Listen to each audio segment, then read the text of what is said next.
আসসালামু আলাইকুম। Serbia visa sticker হচ্ছে না কেন, স্টিকার হতে অনেক দেরি হচ্ছে কেন, অনেকের আবার স্টিকার হয়ে যাওয়ার পরেও ফ্লাই করতে পারতেছেন না, ম্যান পাওয়ার হচ্ছে না, বিএমইটি হচ্ছে না, তো এগুলার কারণ কি, এগুলা নিয়ে বিস্তারিতভাবে উঠে আসবে আজকের এই ভিডিওতে। তো মূল ভিডিওতে যাওয়ার আগে আপনাদের বলে দিচ্ছি, এরকম ভিসা সম্পর্কিত বিভিন্ন দেশ সম্পর্কিত ইনফরমেটিভ ভিডিও কিন্তু আমার চ্যানেলে প্রতিদিনই আপলোড হয়। আপনারা যদি মিস না করে যান তাহলে অবশ্যই চ্যানেলটা সাবস্ক্রাইব করে রেখে দিন।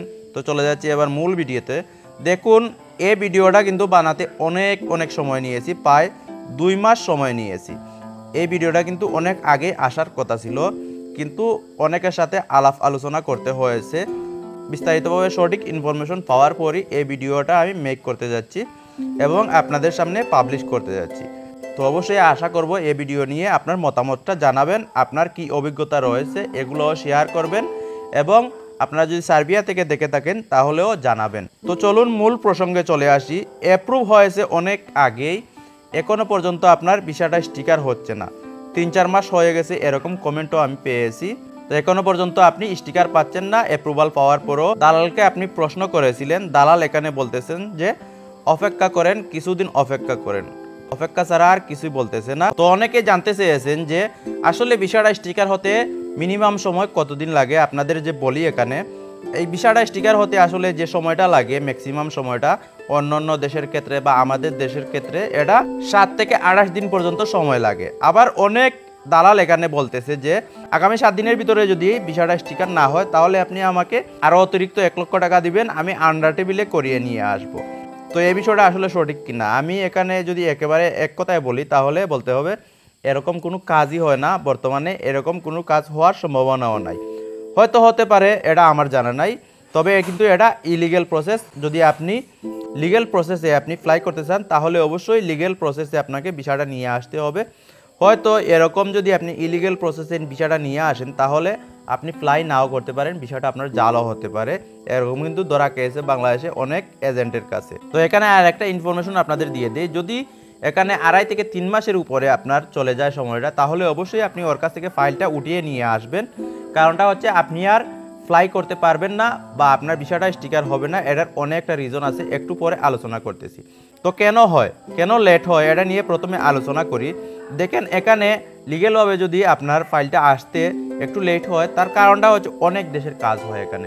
শুধুমাত্র যে বাংলাদেশের কাজটা হয় এরকমটা নয়, এখানে নেপালের কাজ হয়, ইন্ডিয়ার কাজ হয়, পাকিস্তানের কাজ হয়, শ্রীলঙ্কার কাজ হয়, বাংলাদেশের কাজ হয়, অনেকগুলা দেশের কাজ হয়। এর জন্যই কিন্তু অনেকটা সময় চলে যায়। মাঝে মাঝে 8-10 দিন বা 15 দিন পর্যন্ত সময় বেশি লাগতে পারে। এই যে 28 দিন বললাম তার চাইতে ধরুন এখানে ধরতে পারেন 1.5 মাস পর্যন্ত সময় লেগে যেতে পারে লিগেল প্রসেসে। তো আপনি কতদিন অপেক্ষা করবেন, এটা নিয়ে যদি কথা বলতে হয় আপনি অবশ্যই 2 থেকে 2.5 মাস 3 মাস পর্যন্ত অপেক্ষা করতে পারেন, যদি পাওয়ার সম্ভাবনা থাকে ওরকম আশ্বাস দেয় ইলিগেল প্রসেস ছাড়া।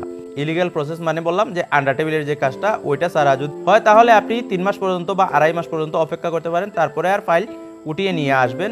এখানে অনেকগুলা রিজন যে বলেছিলাম, এর মধ্যে একটা রিজন হচ্ছে আপনার যে স্টিকারটা হচ্ছে না, এর রিজনটা হচ্ছে কোম্পানির নিতে এখানে অনীহা প্রকাশ করতেছে।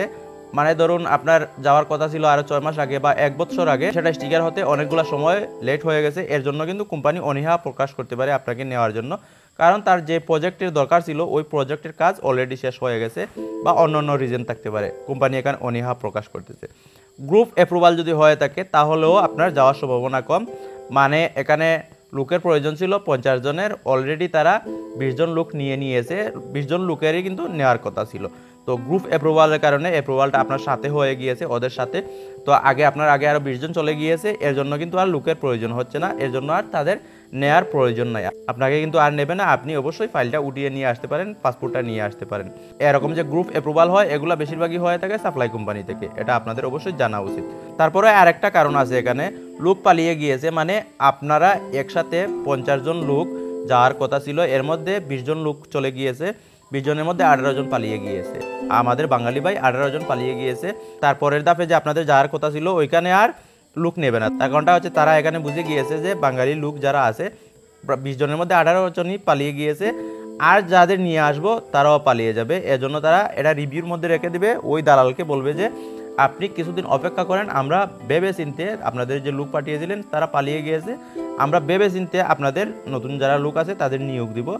দালাল কিন্তু এটা আপনাকে বলবে না, শুধুমাত্র ঘুরাবে টাকার জন্য, টাকা তার হাতে রাখার জন্য আপনাকে ঘুরাবে। তো ভিডিওটা এ পর্যন্তই ছিল। আসসালামু আলাইকুম।